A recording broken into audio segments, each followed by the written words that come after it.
Hi, I'm Martin Jarvis, and once again I want to welcome you to another perspective.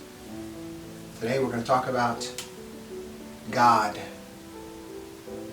the religion, the religions, science,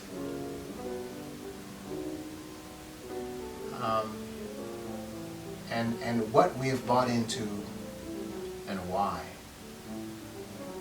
and how we might want to think outside of the box of our existence to find some clarity, to find some freedom. I believe we're given to understand in certain holy books that the truth will make us free. And so we're going to be searching for some truth today. You know, I was contemplating God by whatever name, Allah, Yahweh, Krishna, various religions. And I was asking myself the question, did the concept of God form religions? Or did the concept of religions form God? And of course, my continuous consideration is that how long before religions did man exist? And did God, what we call God, communicate with humanity, or simply wait until the religions were established?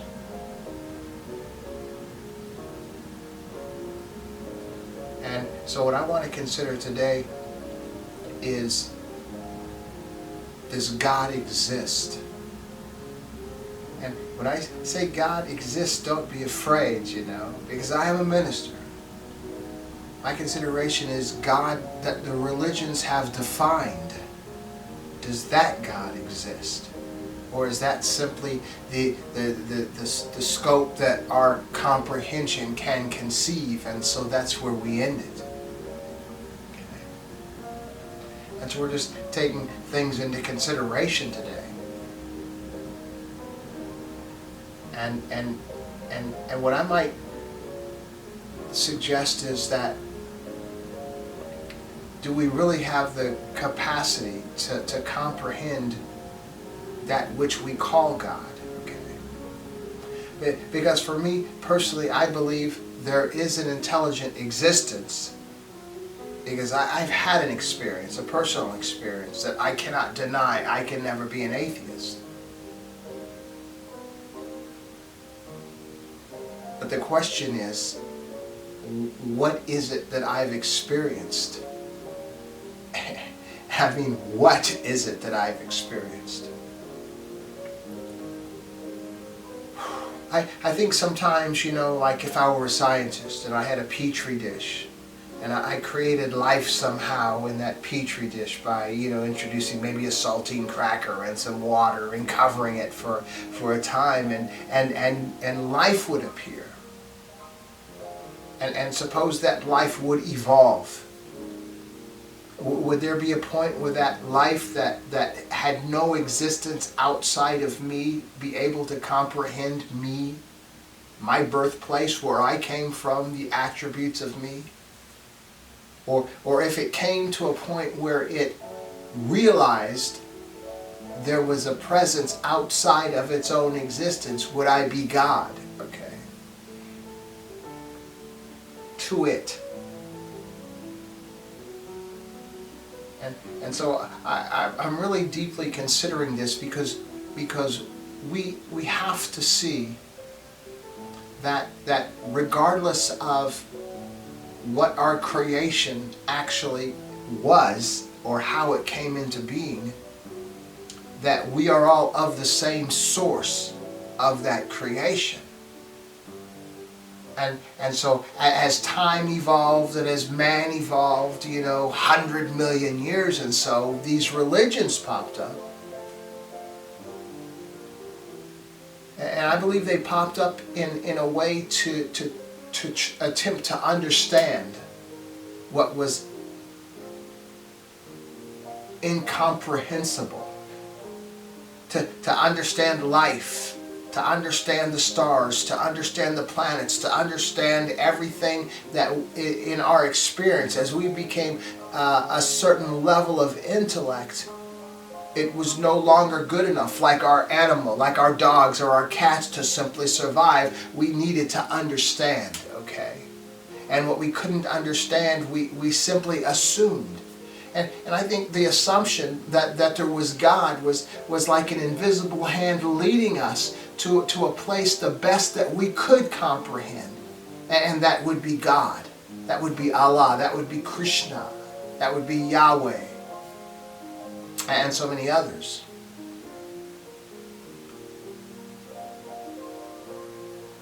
But I have to consider that all of the religions, especially the major religions, and the chaos and conflict that they've caused on this earth, the pain and the suffering, the killings, the exploitations, the thievery, the the opportunities there to exploit lands and people and treasure. In my reasoning, it could not be the desire of that from which we've emanated, okay? And so when I look at, like the Crusades, for example, or I look at even what's going on, in Gaza, or anywhere around the world where injustice or murder has taken place in the name of religion and justified by religion, that makes the religion suspect. And so I'm not singling out any religion, because we can go across the globe and pinpoint atrocities attributed to every major religion on this planet, and even the minor ones. Because the religions were created by men, and maybe with good intention, to understand, to comprehend. Sort of like even the scientists, making the discoveries to understand, atoms and things of this nature, only to come across an opportunity to create an atom bomb. Okay, exploring the nucleus, and what happens if I destroy the nucleus of this atom, and what reaction would we have? And so we came to a place, I believe, of innocent investigation. Leading down at times paths that could be used in a dubious way against mankind. Okay, so I want to kind of correlate that science innocence, but still leading to tragedies, to the religions, the innocence of simply trying to understand our existence and define and where we came from. But then that morphing into an exploitive venture that has caused chaos and suffering all over the planet, okay? So then I take, I see suspect, even though I'm a Christian minister, I have to be able to walk with my eyes open and see outside of our reality.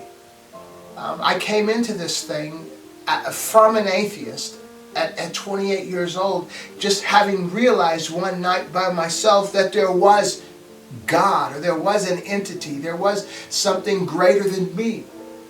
And that's what brought me into this thing. And I'll be 67 in a couple of weeks, 2025, November. So I've been on this path for a long time. And I've functioned in ministry, I've functioned in church, and my last 20 plus years as a pastor in a local church. So this is real to me. But I have to challenge me. Because what brought me into this thing was the challenge, was an antithesis to what I had believed. And what's moving me at this point, even along the path that leading me to this point, is another challenge. It's easy to just stay where I'm at and preach that this is the an infallible, word of truth, and all the other ones are false. But why do I believe that? Why do you believe what you believe from a religious perspective? Whatever religion you're a part of, whether it's the Christian religion, Islam, Judaism, Hinduism, any other religion on this planet, why do you believe it? You simply believe it because someone told it to you and you chose to believe that, okay? And so what I'm suggesting today is we have to the first step is see the difference between God, whatever, or the creator or the source of our existence, and the religions that we have created in an attempt, maybe initially a noble attempt, but an attempt to define that which we couldn't understand. And so they're not one and the same. And I kind of knew this way back when, almost 30 years ago, probably about 30 years ago, when the AOL chat rooms were happening. Some of y'all remember that. And I was in a religious chat room. It was a Christian chat room. And I posed the question, if you had the opportunity to lose one, which would you lose? Would you lose the Bible, or would you lose your prayer life? And overwhelmingly, lose your prayer life. Because without the Bible, you wouldn't know who God was. And that should have been a red flag, and it kind of was at that time. Because to me then, the reality of God was not really in the hearts of those who believed they embraced God. And what they saw as God was this book, the Bible. And today it could be the Quran, or whatever holy book a particular group embraces, that is synonymous with God, because that's all we have. And my question was that if this book is actually a biography, which would it benefit you more, to have a relationship and continuous conversation with the actual subject of the biography, or with the book about the subject? But see, that wasn't really a reality in the minds of most people. And what I want to suggest is, because deep inside there wasn't a reality of that which this biography was written of. And that's why it'd be so easy to lose the prayer life than to lose this book. And so what I'm suggesting today is our focus has been on the wrong subject.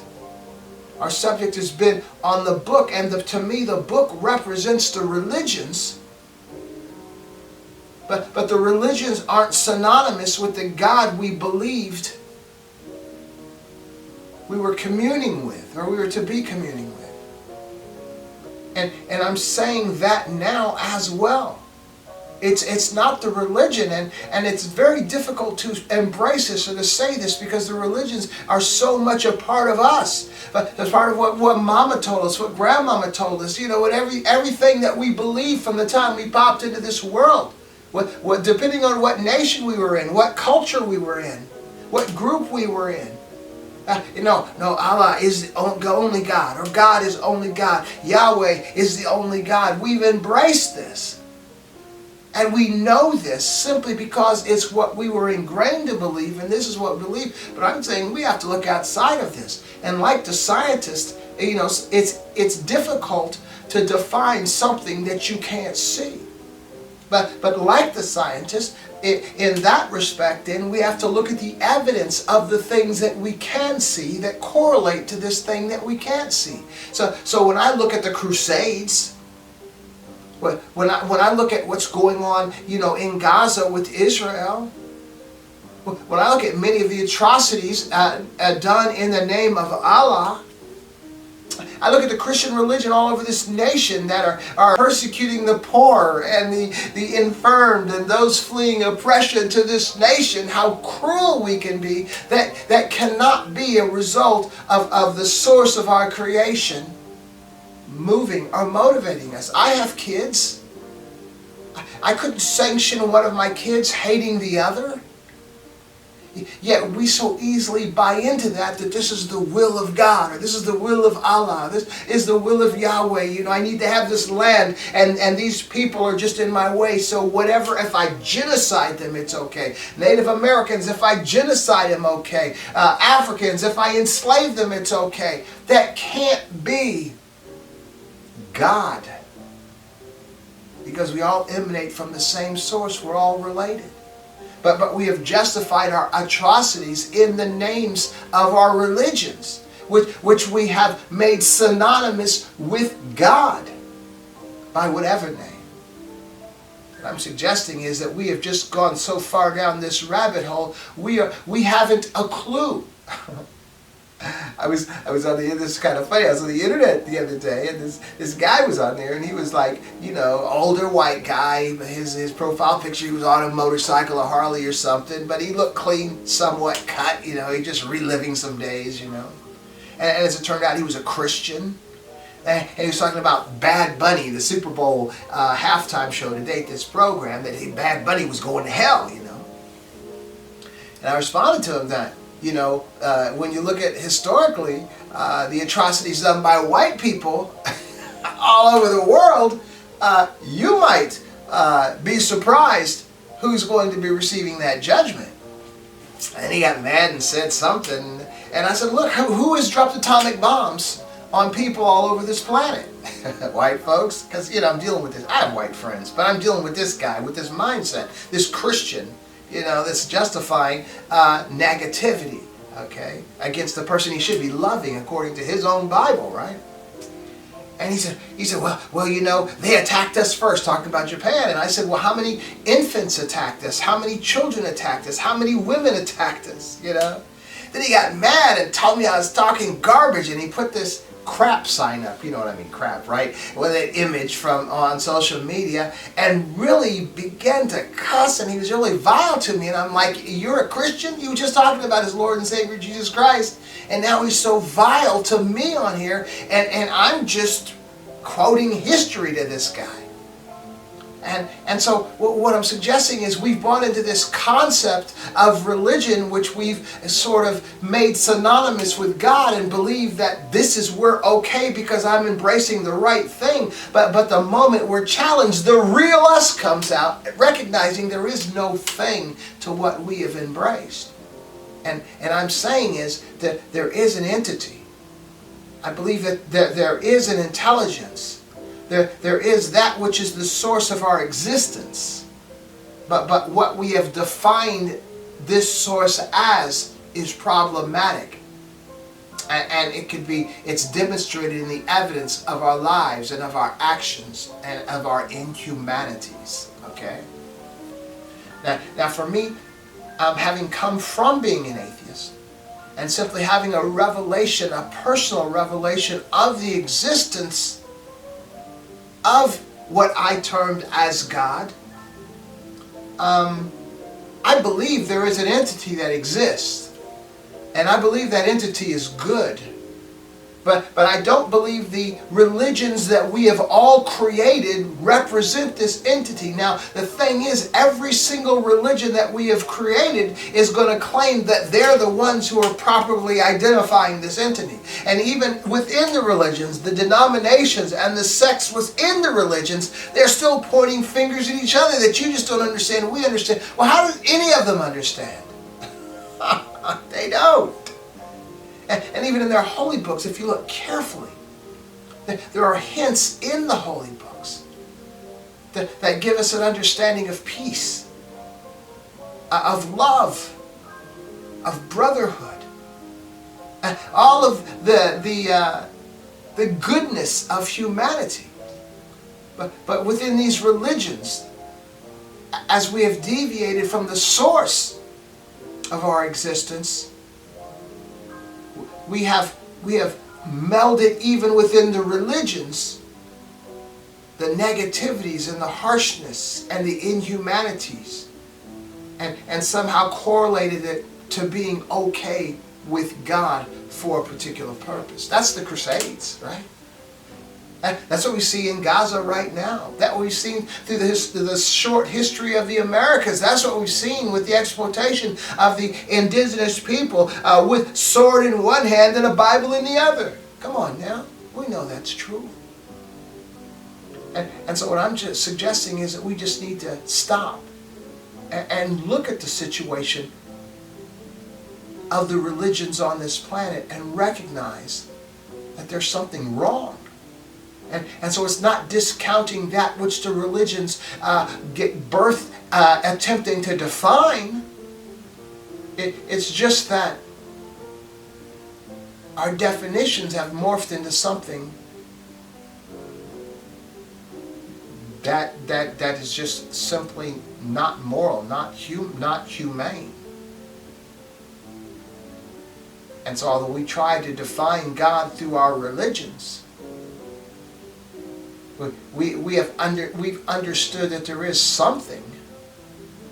But correlating back to science, we just don't know what that something is, okay?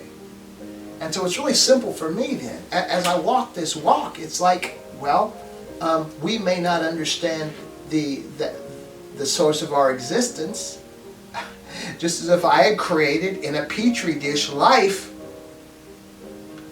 At what point in the evolution of that life I created in this Petri-dish will be able to comprehend me and my existence? But as I evolved in that Petri-dish, believing that Petri-dish was the universe, was my galaxy, was my planet, was my existence, I would have to believe that we're in this thing together and we should be working together. And so I think we should consider that. Consider that the religion is not the way to whoever, to whatever. And we should be able to seek whoever and whatever. And recognize that we are one as humanity. If you can't recognize you are one with humanity, you are just lost. And I'm not talking about a religious loss, going to hell and all that stuff. There's so much that we have bought into that we're simply manipulative tools to exploit, to use, and to control people. But we are past that now.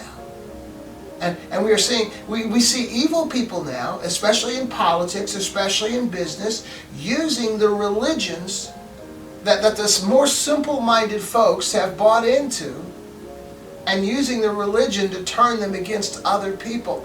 It's the same old trick. It's just been modernized. So I'm not trying to be harsh or anything. I'm just saying we need to sit back and try to discover what truth is. Try to recognize that these religions can't be synonymous with the source of our creation. But within those books, within the religious books, are good lessons, are good things to identify. But also within these books are corruptions, are negativities, our harshness toward each other. Oh, God told me to kill everybody. Come on now. There are certain, when we recognize that these religious books were written by men, then we can go through the religious books and pick out all the good stuff, all the moral stuff, all the stuff that makes humane sense, and rid ourselves of the stuff that's obviously corrupt, that's obviously exploitive of other human beings, and recognizing then that if these books were written by men, that stuff is going to be all through there. But like nuggets in all of the holy books, there are good things. There are positive insights and answers that are leading us to places that we have ignored. Okay?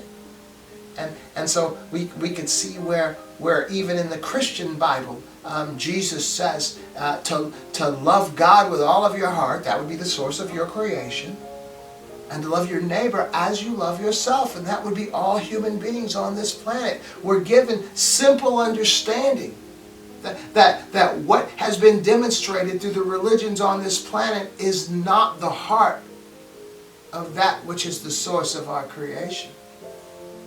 Now don't get me wrong, when you pray or when you consider and God or Allah, Yahweh, the name is not significant. It's fine. Whatever is comfortable to you. You know, what I'm sharing with you is what I believe, but I do pray and I say Father because of, the path that I've come up in. It's okay. But just to recognize, I think, is the first step that source of our creation, whether you call that source Father or God or Allah or Yahweh or Krishna or whatever, that source of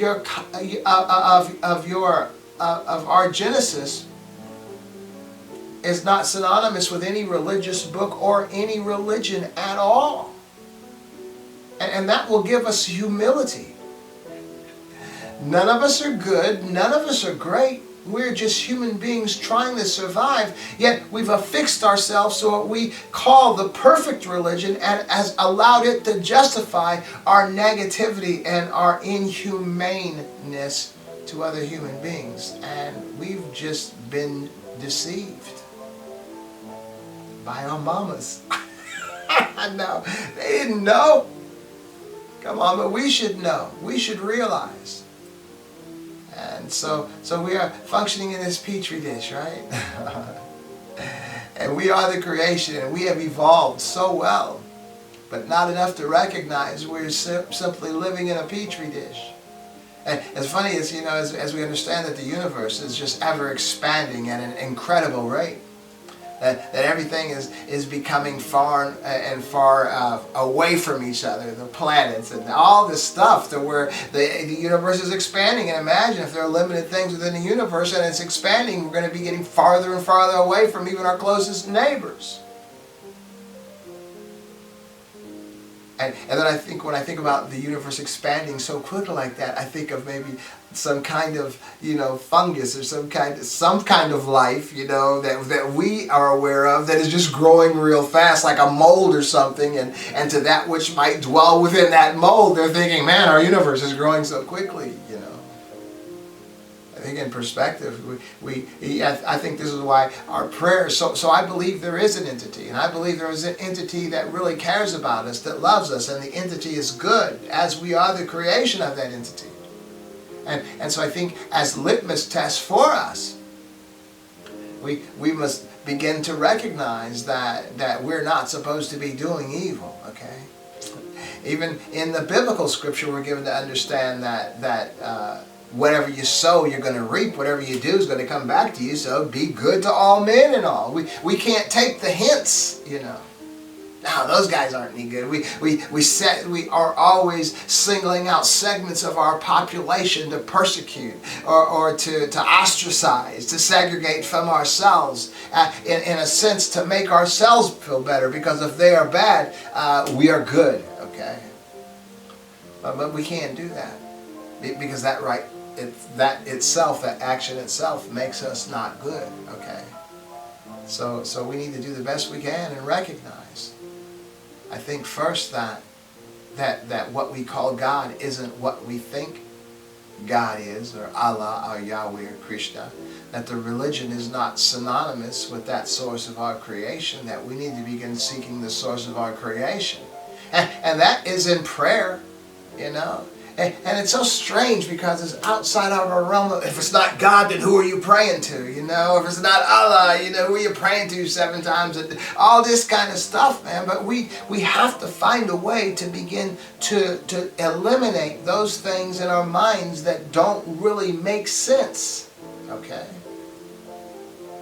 And so just saying there is no creator, there is no source of our creation, that's just a belief as well.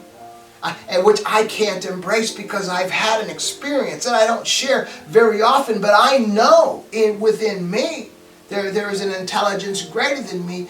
I just don't know exactly what it is, but I believe that it is good.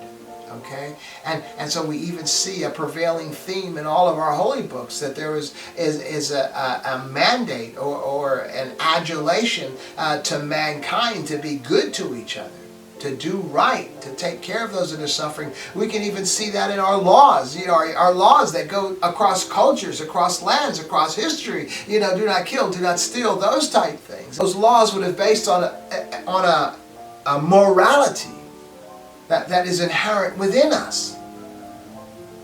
And I know this is very difficult, because I haven't really given you much. I believe the first step is to realize that religion is not synonymous with that which is the source of our existence. I'm trying to share that there is a source of our existence, and that we need to seek that source of our existence in prayer and in deed. Okay? Do well. As you begin to do well for your fellow human beings, you are going to change. That whole thing about reaping what you've sown? When you do well consistently in the lives of others, there is a transformation that comes upon you. It's sort of like when you're exercising and when you're eating healthy, you're doing well. There is a transformation that comes to you. That's physical. The other is spiritual. So I don't want any confusion to be affixed here.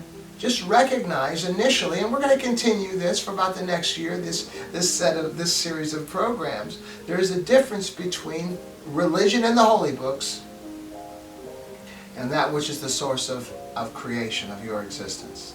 Okay? And that's what we need to be gravitating for, attempting to understand. And I believe that if you seek, you'll find. If you knock, it'll be open. If you ask, it'll be given. But we're just not seeking the right thing. We're not asking the right thing. We're not knocking on the right doors. We're not knocking on any doors anyway. If you believe you are where you're supposed to be, why would you be knocking on a door? What would you be seeking? What would you be asking? So we're just here. And I believe that it's expected. Sort of like any parent. I was just writing a letter to my daughter this morning. I'm writing a letter by hand to my daughter this morning, who's a junior in college, and expressing to her how proud I am because of the opportunities that she has taken advantage of and how she's grown and the organization she's a part of and her grades and her aspirations for the future. She's evolving. As much as I want her to be, she's not that little 5-year-old girl that I was teaching everything about life to all of her life. And I believe that when that source of our creation looks at us, can they say the same thing about us? Have we evolved really? Have we become better? Have we become cognizant of our relationship with all fellow human beings and done them right? And so no, we haven't grown in a positive way. As a matter of fact, we've grown in a more negative way. How can I exploit? How can I make money off of you? Even the religions are doing it, man, and the politicians and the business people and the men to women on a lower level and women to men. Boys to girls, girls to boys, we're exploitive. So what does that source, what would that source of our creation really be thinking about us? And how we respond to that which we've been given, that which we've been placed in the center of. I think we're going to be all right if we see this. So sometimes when I see such chaos as we see even in our nation today, that when that finally crumbles, and it will, that what will be birthed out of it will be something positive. Seek after truth. Seek after truth. If you seek, you will find. If you knock, it will be open. If you ask, it will be given. All these are things we must do because we are driven. We are driven to knock. We are driven to seek. We're driven to ask. And if we're not driven, we stagnate. And the antics of our lives, the antics of our religions, the antics of our society, too often resemble that stagnation. It doesn't have to be that way. It can be a whole lot better. I'm telling you, I've been walking this walk since I was 28, and making my way along the way, trying to do and be the best person that I can be. And you stumble, you fall, you take wrong turns, but the desire is there to recognize, to always be challenging yourself that this can't be it. There must be more. What's next? Let me grow. Let me evolve. It's like we go through all these growth changes inside our mother's womb, and then we are born and we're still going through all these growth changes that we're not even a part of. They're just happening. But we come to a point when we grow up that we're continuing to evolve intellectually. And I think that's where we've dropped the ball. But anyway, all is not lost. I think the end is going to be greater than the beginning. I think we're going to learn. I think we're going to be well. And I want to thank you for joining me this time for another perspective.